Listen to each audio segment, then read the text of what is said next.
Good morning, good morning, good morning, guys.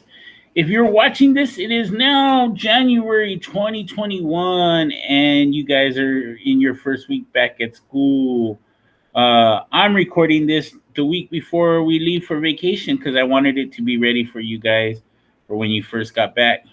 So I have a little presentation I want to talk to you guys about, but I'm going to share my screen with you. So hold on a second while I do that, please. Give me a second. Give me a second. It's gonna take us there. Just my computer's slow.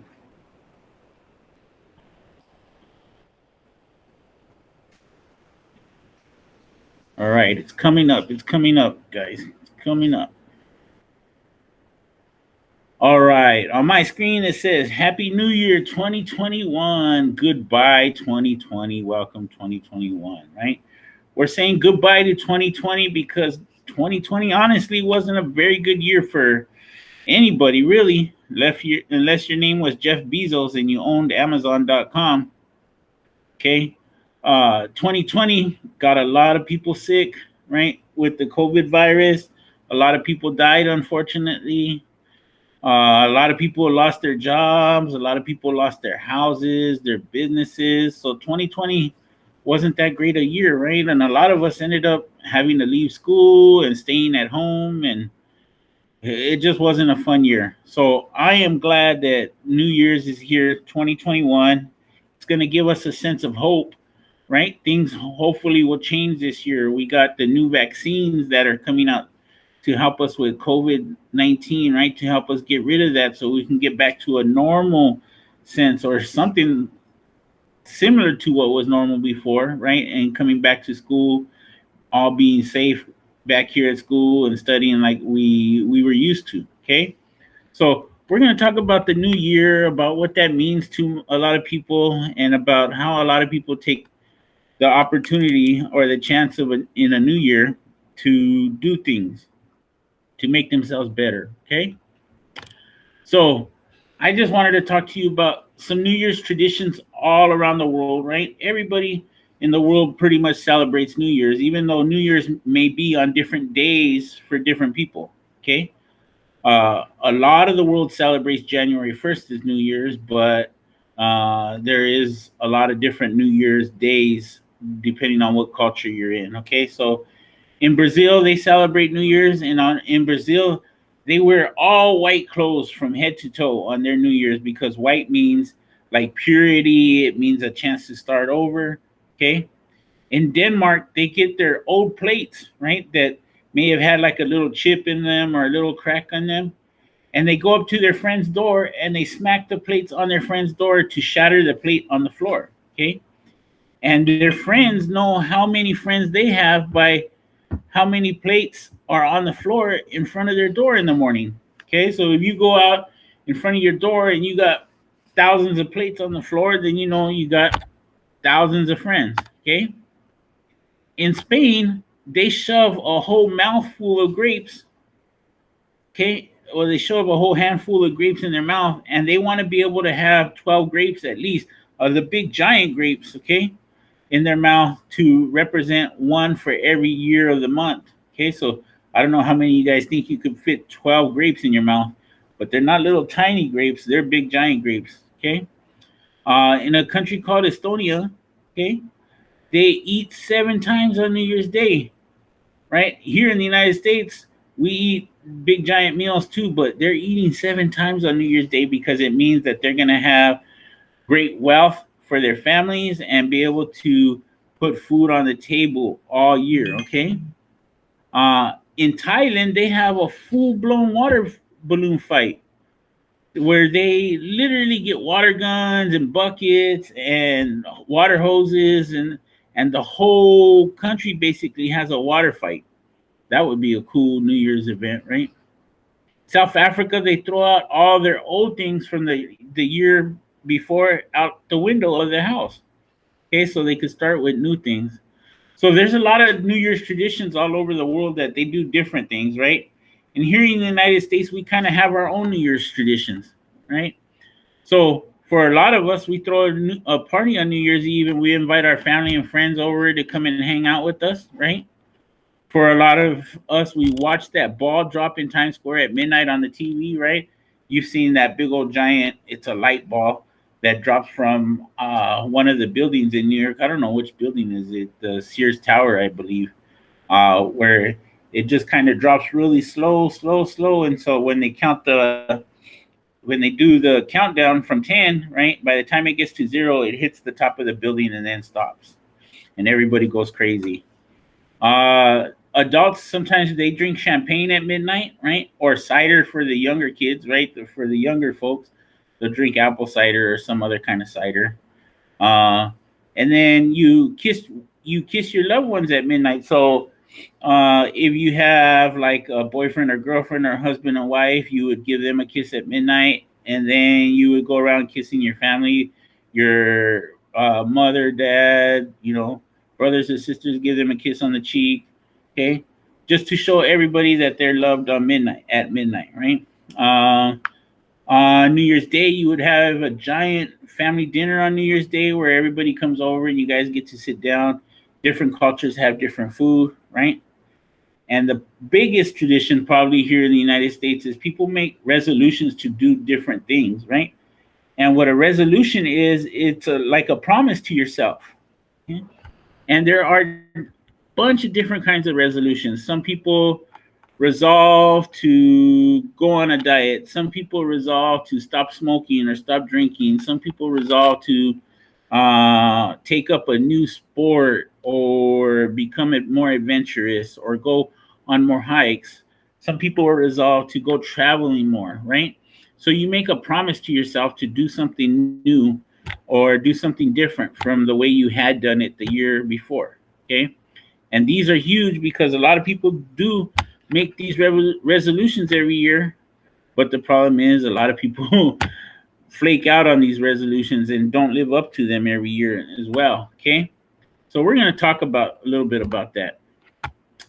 I want to challenge you guys to make a resolution to yourself or a promise to yourself to be kind this year, okay? Be kinder than you were last year. And I'm not saying you are evil or you are a monster or you are a bad person at all, right? But every morning that we get up, we get the opportunity to be a better version of who we were yesterday, okay? So today, I want to challenge you to be kinder than you were yesterday, okay? Here, I'm going to use in this presentation a bunch of little pictures and quotes and sayings and stuff because I think a picture is worth 1,000 words, right? So this picture says, in a world where you can be anything, be kind.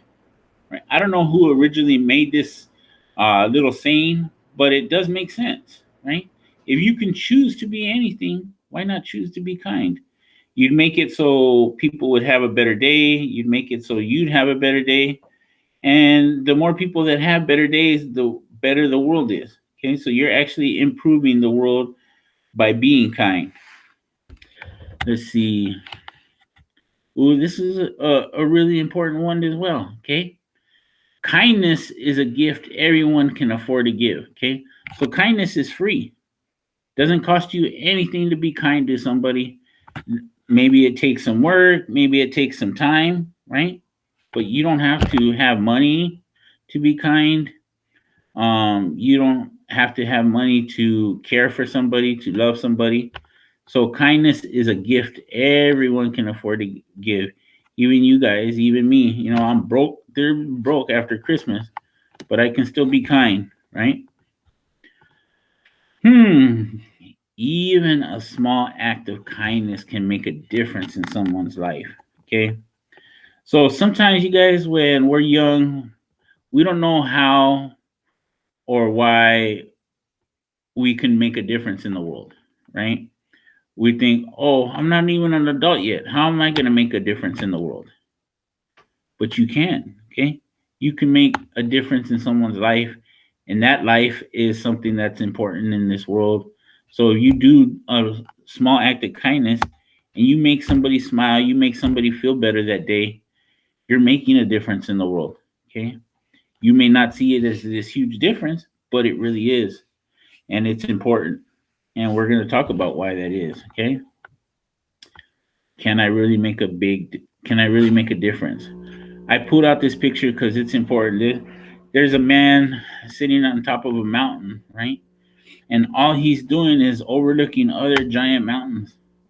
And he's probably wondering to himself, how me being so small, how am I gonna be anything compared to the size of these giant mountains? Okay. So I just want to remind you that you can make a difference, and we're going to talk about that right now.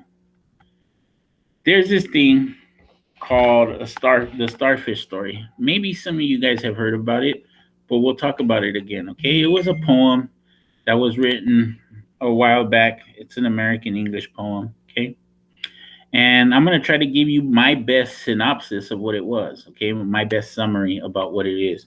Okay? The starfish story starts out with an older man who is walking down the street, and not down the street, I'm sorry, he's walking down the beach. And when he's walking down the beach, he sees this young man who is picking up starfish. One by one, the young man throws the starfish into the ocean, right? And the starfish are all on the beach because there was a big storm the day before, and it kind of made all the starfish, it washed them all up onto shore, right? And the old man, when he gets to the young boy, he asks the boy, "So, what are you doing?" And the boy says, "I'm throwing starfish back into the ocean." And then the man asks him, "Why would you be doing that?" And the boy says, "Because the sun's coming out now, and if I don't throw the starfish back into the ocean, they're going to dry out and die, right? Because you guys know that starfish need to be in the water to be able to live, okay?" So the old man asked the boy, "Hey, boy, don't you know that there's miles and miles and miles of beaches, and there's thousands of starfish on every beach? How are you going to make a difference?" Right? And the boy picked up another starfish and he threw it in the ocean. And he said, "For that one, I made a difference." Right? So the thing is, this boy realizes that he's not going to be able to throw every single starfish in the ocean to save all of their lives, right? And make sure that they can all keep living. But he realizes that if he picks up one and throws one into the ocean, that one gets to keep living. And so the old man was kind of like already set in his ways. He was like, "I don't think you're going to be able to make a difference, man." And the boy says, "Watch." And he made a difference for that one starfish, right? So that's why I'm saying that you can be those people, that person that makes a difference. You may not be able to throw every starfish in the ocean, but you can throw one, right? You may not be able to change everybody's life, but you can change one. And you may not even be able to change one person's life, but you can change their day. Okay? And changing somebody's day makes things better for them. It makes this a better world. And so that's why I want to encourage you to be kind, okay? Be kind to people. Let's talk a little bit more about some other things, okay? You guys know what the ripple effect is, okay? The ripple effect is if there's a thing of really calm water, say like a lake, or like here, there's this guy standing next to a pool, okay? And the water was perfectly calm. There was nothing going on in the water. And the guy comes and he touches the very top of the pool. Boom. And then it sends a bunch of rings out, right? And as the rings go out, they keep getting bigger and bigger and bigger, right? And eventually, those rings will hit all the way to the other side of the pool because that guy just created a small little dimple in the top of the pool that was calm before. That's called the ripple effect, where you create a small little drop, and that drop turns into a bigger and bigger and bigger ripple, right? You guys can do that, and that's how you guys can affect change in the world and make the world a better place. Okay, let's talk about that. This says every act of kindness creates a ripple with no end. I don't know who wrote that, but it's true. Okay. If you do an act of kindness, you can create a big giant ripple, and that's going to change things for people. Okay. But you ask, Mr. Gomez, what can I even do? Right? How am I going to even do acts of kindness? I don't even know what an act of kindness is. I don't know what I can do to be kind to people, right? You can do things like just smile, right? You walk up to somebody that is having a hard day and you smile, you laugh with them, maybe you hug them, spend some time with your parents, right? All those are cool things that you guys can do to change somebody's day and make them feel better, make them feel more loved, make them feel more welcomed. And this doesn't have to be just your parents. You know, sometimes we're out at recess and we're playing and we're in the middle of a kickball game and we see somebody out there that may be sitting by themselves in the corner because they're not having the best of day, right? If you were to just walk up to them, smile, sit next to them, and talk to them, you could change their whole day and it wouldn't cost you anything. Okay. You can offer to help or volunteer. Okay.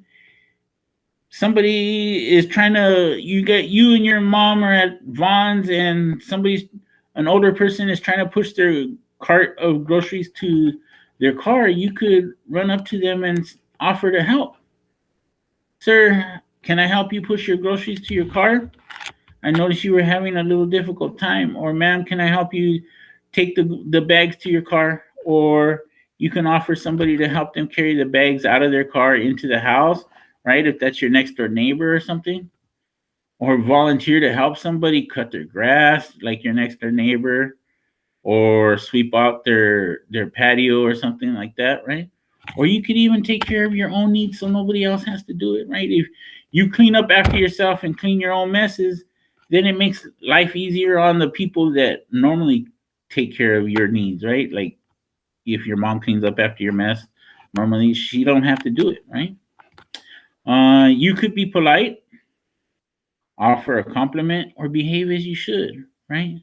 If you tell somebody, hey, I like your shoes today, it's going to make them feel really good about themselves. Or, hey, I like how your hair, it looks so pretty today. Okay. Offer people compliments. Don't be afraid to compliment people. It's a good thing. Okay. And I mean, behave as you should. So, say you're in the market with your mom, right? And if you're behaving and acting right, then your mom don't have to stress out about uh, you acting a fool or anything, right? So behave as you should. Say thank you, I love you, I appreciate you to all the people that do things for you, to the people that help you, to the people that watch out for you, to the people that love you and care for you. Okay. Make their day a better day by showing them how much or telling them how much you love them and how much you care for them, how much you appreciate the hard work they do for you. Okay. Do something like a chore around the house without being asked. Okay. Vacuum, sweep, okay, throw out the trash. It doesn't have to be something huge. You could wash a couple of dishes in the sink. But you can make your mom's day better or whoever else's day is better that usually sweeps or mops or whatever that is, okay? Make a meal for someone you love. And I know I'm not asking you to go over there and be, Chef Bobby Flay or whoever, Chef Boyardee, right? You don't have to turn on the stove even. You can make somebody a sandwich, a peanut butter and jelly sandwich and a glass of milk. And you take that to them and tell them, here, I know you're probably hungry. You would make them feel a lot better about their day. Okay. Create an art project, make a thank you card. You know, those little cute things that you guys used to do in kindergarten that your mom used to cherish, and a lot of your moms still probably have hanging somewhere in your house, right? You can do those things. Make a thank you card. In the card, say, I love you. Thank you, mom, for everything you do for me, right? Or dad, or whoever you guys choose, okay? But you can do something to change somebody's day and make somebody's world a better place. And that's what's important that we understand, okay? You choose to be the reason that somebody smiles today. All right, you guys, I want to challenge you guys to actually do something like that. Be the reason somebody smiles and go up to somebody today and do something for somebody to let them know how much